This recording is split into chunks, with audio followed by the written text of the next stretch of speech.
this is not actually a question or anything, just to make one clarification about the three important things. One is the breastfeeding and the sanitation and immunization. Anyhow, I'm not good in the other two. One is the sanitation, I'm very clear. So actually the problem of the sanitation, it is not that we are not washing our hands well, because in the world there is the World Wash Day, hand wash day like. But our problem is, except the Chandigarh in the country, no city is well connected with the sewer lines. And 63% of Indians are not having the proper sanitation facility or the toilets. And open defecation is there. So when the open defecation is there, then manual scavenging is there.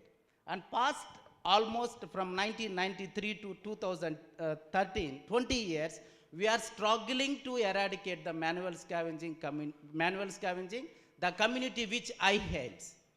There is no liberation, there is no rehabilitation. Last year in the finance, you have financial budget allotted the 100 crores. We have not spent even a single rupee on the rehabilitation. The result is, we are thinking that we are not able to spend 100 crores, we may reduce the budget.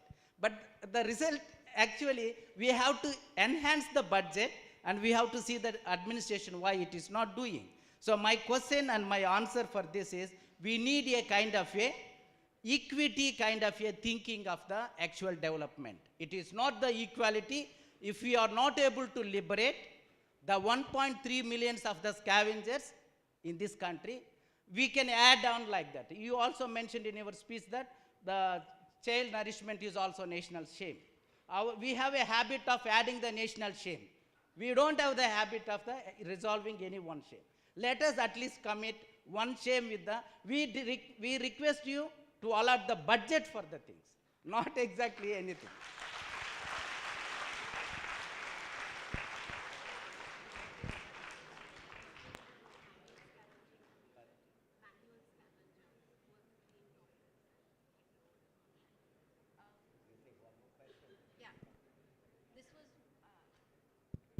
This was more of a comment and an important one, actually, a good reminder of what goes on in the country. Can we take the last one over there? Thank you very much. मैं आखिरी सवाल actually Shyama जी से पूछना चाहूँगा, अगर आप उचित समझें तो हम लोग चाइल्ड मेल न्यूट्रिशन की बात कर रहे थे, तो आपका इतना तजुर्बा है झारखंड में, तो मैं आपसे ये पूछना चाहूँगा कि पिछले 2006 से 2013 तक आपने ऐसा महसूस किया है क्या कि आपके ज़िले में चाइल्ड मेल न्यूट्रिशन की प्रॉब्लम कम हुई है, जैसा अनुमान लगाया जा रहा है? और दूसरा, कि आपके हिसाब से चाइल्ड मेल न्यूट्रिशन कम करना हो तो सबसे इफ़ेक्टिव यानी प्रभावशाली 2-3 क्या चीज़ें हो सकती हैं, अगर आप हमें बता सकें तो? Thank you. It's for Shama, and he's asking whether she has noticed any improvement in her area. I will let her answer it, even though I know that Shama doesn't primarily work on child nutrition issues. Ritika ji से मैं आपका बात को मैं फिर से पुनः सुनना चाहती हूँ, तो मैं जवाब दूंगी. पूछ रहे हैं कि आपके ज़िला में आपको ऐसे महसूस हो रहा है कि वहाँ पर कुपोषण की जो समस्या है बच्चों में, क्या उसमें कुछ सुधार आया है पिछले सालों में, और अगर आया है तो आपको क्या लगता है कि वो क्यों हुआ है?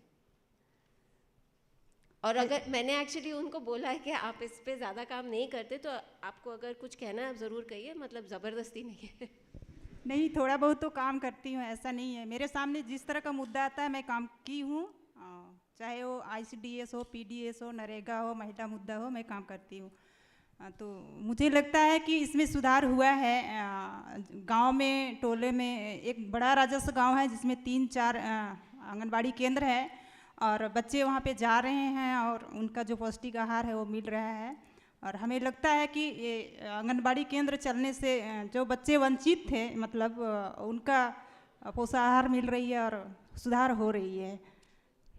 Okay, so she's, just for your benefit, she's saying that in fact she has noticed some improvement in the functioning of the Angan. One last question. This is for Dr. Aluwalia. On to that sanitation issue though. There's the mic. Yeah. Okay. But are you allowing him or not? Why don't you respond? I think you seem to have been disallowed by the lady.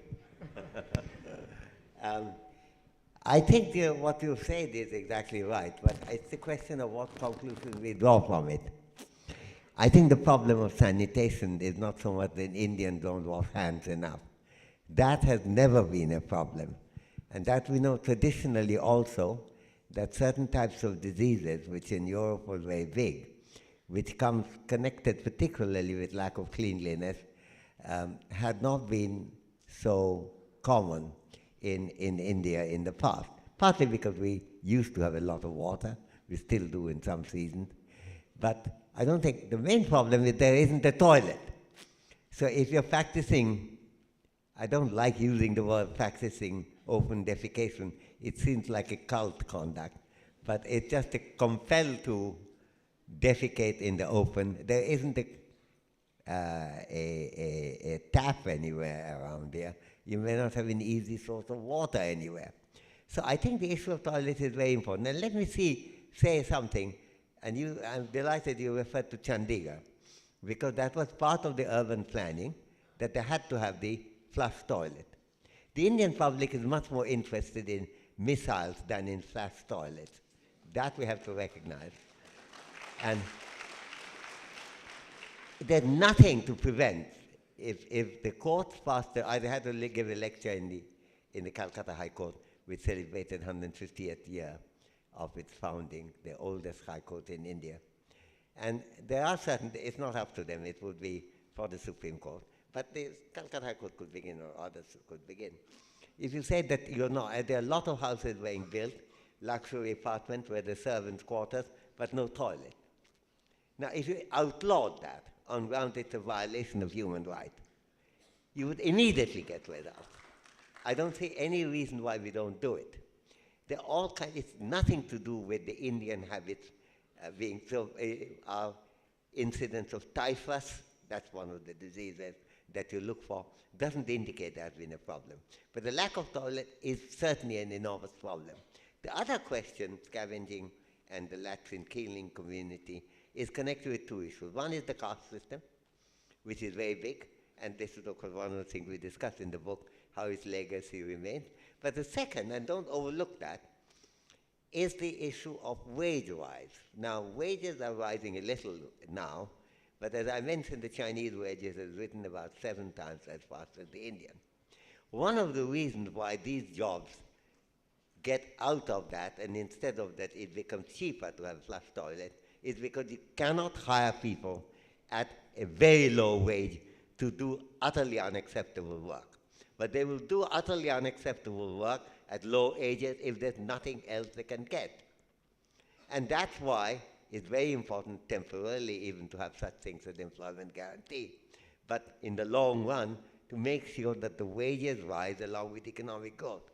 And I have to say that when we looked at the numbers, other than the civil servants' wages, which have certainly done very well, like you,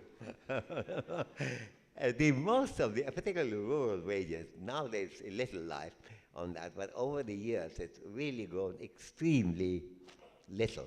So I think the way to deal with it will be partly economics, that's traditional, classical economics. I have the contrary to sometimes I see people who are being radical in politics taking the view traditional economics did nothing. All our arguments, Rawls and mine, are based on entirely traditional economics. It's Kenneth Arrow on asymmetric information, it's Akerlof, and it's Paul Samuelson on public good.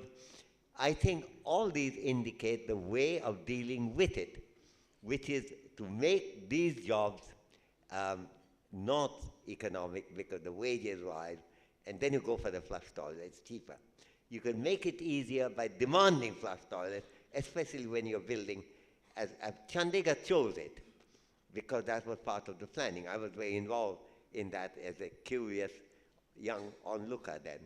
But if we can make it compulsory, and there's no reason why these apartments could be, these condos could be built, or the houses could be built with a kind of facility which denies human beings the most basic dignity that they need. So a combination of government intervention as well as the market economy with the wages rising and making these is making it harder to get labor for these work could be the ultimate solution. So I'm delighted you raised the question.